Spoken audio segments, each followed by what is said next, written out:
And we're back with the Young Republicans speaking to Arizona House Representative Steve Montenegro from LD12.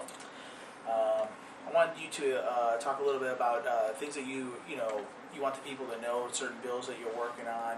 I understand business tax bill tax cuts just got passed, which is great. Thank you. Coming from the business community, I thank you. Also understand that you and Terry Proud are working on an education bill. Yeah. Why don't you go ahead and tell the people a little bit about that? Sure. Well, it was a good day yesterday in Arizona. We were able to pass a bill out that has significant tax cuts in it. Corporate income tax cuts. It has property tax cuts, personal business property tax cuts, the devaluation, appreciation. It accelerates it. The devaluation, it accelerates the devaluation. So, of personal and business property. So I think that overall, here in the next couple of years, we're going to see the atmosphere begin to change here in Arizona, where we are bringing employers in, and the employers that we have, we are encouraging them to expand their operations. And that's what we need. That's the kind of atmosphere we need in this state to create jobs. Government does not create jobs. Unless, frankly, unless you're Washington and you create the census jobs, 411,000 that were there for 2 months, and that's it. Government does not create jobs. What government can do, the best thing government can do is get out of the way and let the private sector do what it knows how to do best. The Industrial Revolution was what has made this country so great. When you release people, that's why the value of people in understanding how powerful they are. If the government just gets out of their way and stops babying in the nanny state mentality, the power of individuals, the power of American exceptionalism, which I believe in, is what makes this country great. Absolutely. And when we let ingenuity, when we let the entrepreneur take over and create these jobs, that's what's going to create prosperity. It's what you call wealth creation. Wealth is something that's created with the right atmospheres. And that's what we want to push for and fight for here in the state. And we're going to continue to do that. We need to allow the atmosphere to be right, so that businesses feel that they can expand their operations. And those that are outside the state, frankly, they're fleeing California. I mean, it's a disaster. It's falling apart. Right. Come to the sunshine state of Arizona. We welcome you. Arizona's open for business. There you go. Because that's jobs. The people from my district, Fred, Lucretia, people from my district like Bobby and Ann Watts, hard workers, Ken Gomez, people from my district like Paige, people from my district that they're such hard workers, then they can go ahead and provide for their families. They can work hard, they can be able to get a job to bring food for their table. That's what creating jobs is about. Not allowing the government to lie to us, put us a fake, construction job that's going to give you a job for 3 months. Right. And then what? You spent $800 billion in the stimulus package. Where are the results? No. People say, well, we need to let the government create jobs. We tried that already. Twice. Actually, 3 times already. And it's failed miserably. History has shown us that when the government gets out of the way, this private sector steps in. Maybe you want to talk a little bit about the education bill? Yes. Terry Proud Representative Proud she is a freshman this year, and she's doing a phenomenal job. She cares very much about teachers. She cares about education. She cares about the state, the spending, making sure that we're bringing spending to the levels where we can sustain, to sustainability. And one of the bills that we discussed with her was actually an idea that we both received from a good friend that brought it forward, and his name's Van. He brought it forward, and she introduced it. She's the one that's taking it. She's running. I'm helping her behind the scenes. We're working together. But what the bill does is it sets it takes some of the money to education and it directs it to the classroom. What a huge and noble idea. There you go. You know, the problem that we have in education is that it's top heavy. Right. The people that suffer the most are the teachers and the students. I've talked to teachers that they have to take money out of their own pocket To buy pencils. to buy pencils and Paper. materials for that's asinine. That's ridiculous. There's no reason why they should be doing that. The state of Arizona, there's a lot of fallacies out there that the state of Arizona is 50th, and it's not true. Maybe some reports show Arizona 50th because you're comparing them to New York, California. Proportionate wise, of course, they have more students, they have more money, they have more teachers. You know, it's different. But when you look at the facts, you understand that it's not money, it's not throwing money at the problem that's going to give us a solution. It's reforming the system. And so, one of the ideas that Representative Proud and I are working with is that you take some of the money that's already given to the administrations, to the top-heavy, structure, and you put it into an account where teachers can access 1,000, 2,000. It depends on what we end up being able to do on the bill.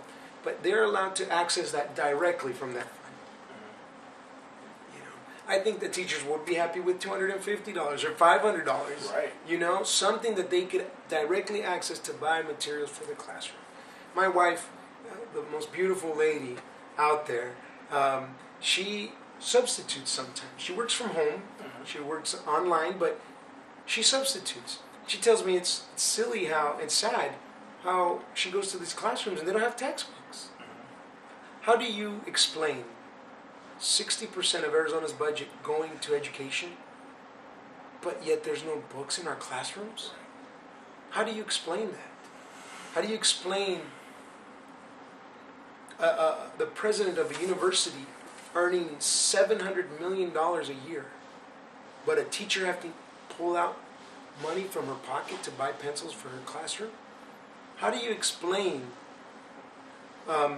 superintendents earning $180,000, $250,000 a year, and a teacher earning $25,000, $30,000 a year? In 2000, one of the propositions that the voters passed was to increase the pay for teachers. And to this day, you haven't seen anything. The money, where is this money going? Nobody wants to report it. So one of the bills that we did last year is transparency, and we can talk about that later, but this bill that Representative Proud and I are working with, it would allow teachers to have some access. But I want you to know that it's interesting because the biggest opponents to this bill is the AEA. Are the members of AEA, the top heavy structures? Same with the AEA is for people that don't know. AEA is the Arizona Education Association. There you go. The ones that teachers are paying to represent them here at the Capitol come into my office and tell me they don't care about money going to the teacher. They care about it going to the school districts and the top-heavy structures. Something's wrong with that. And I know that I'm being bold in saying that, but it needs to be said. Sure it does. And teachers care about that. And I believe teachers are smart enough, and they figured it out. They know what's going on. But we're fighting the good fight here. And we're going to make sure that we do everything we can to get more money to the classroom, where the two most important components of education, the teacher and the student.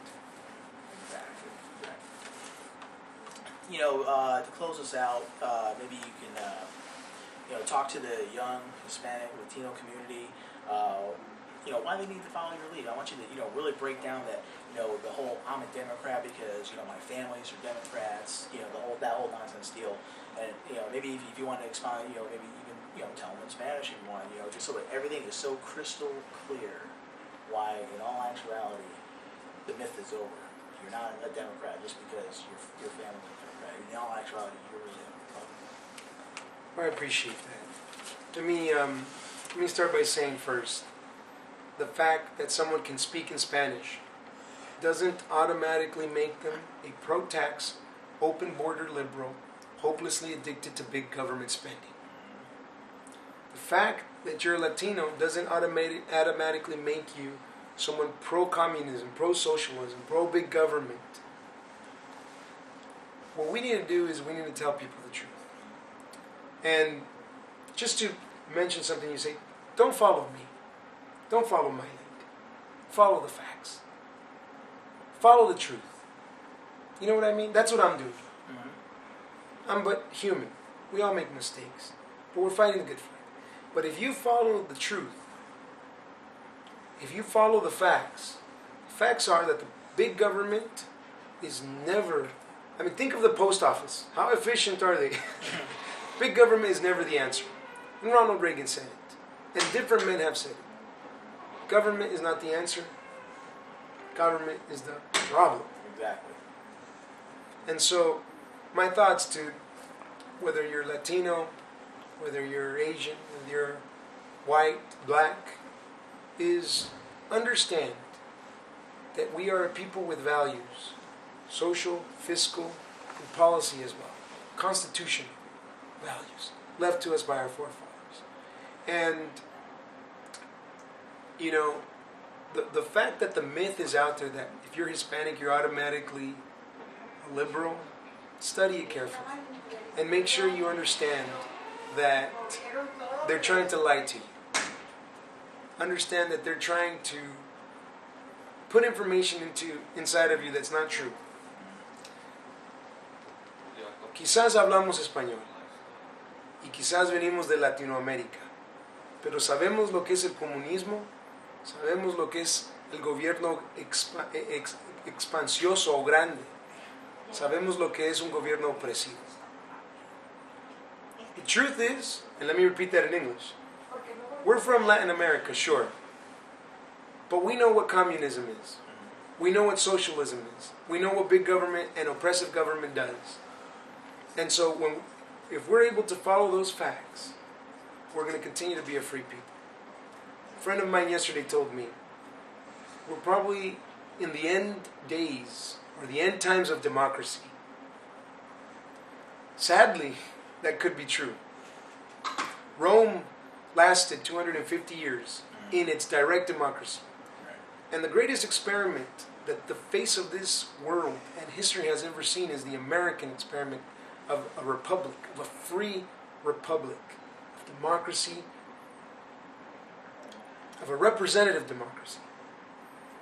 And we're at 234 years.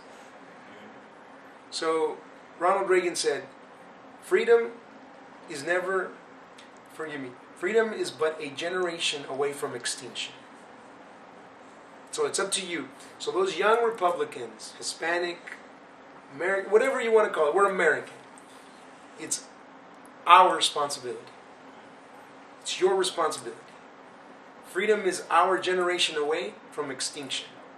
And if we don't do something about it, we might, when we grow old, we might be in a different society where we tell our children, the United States of America used to be free.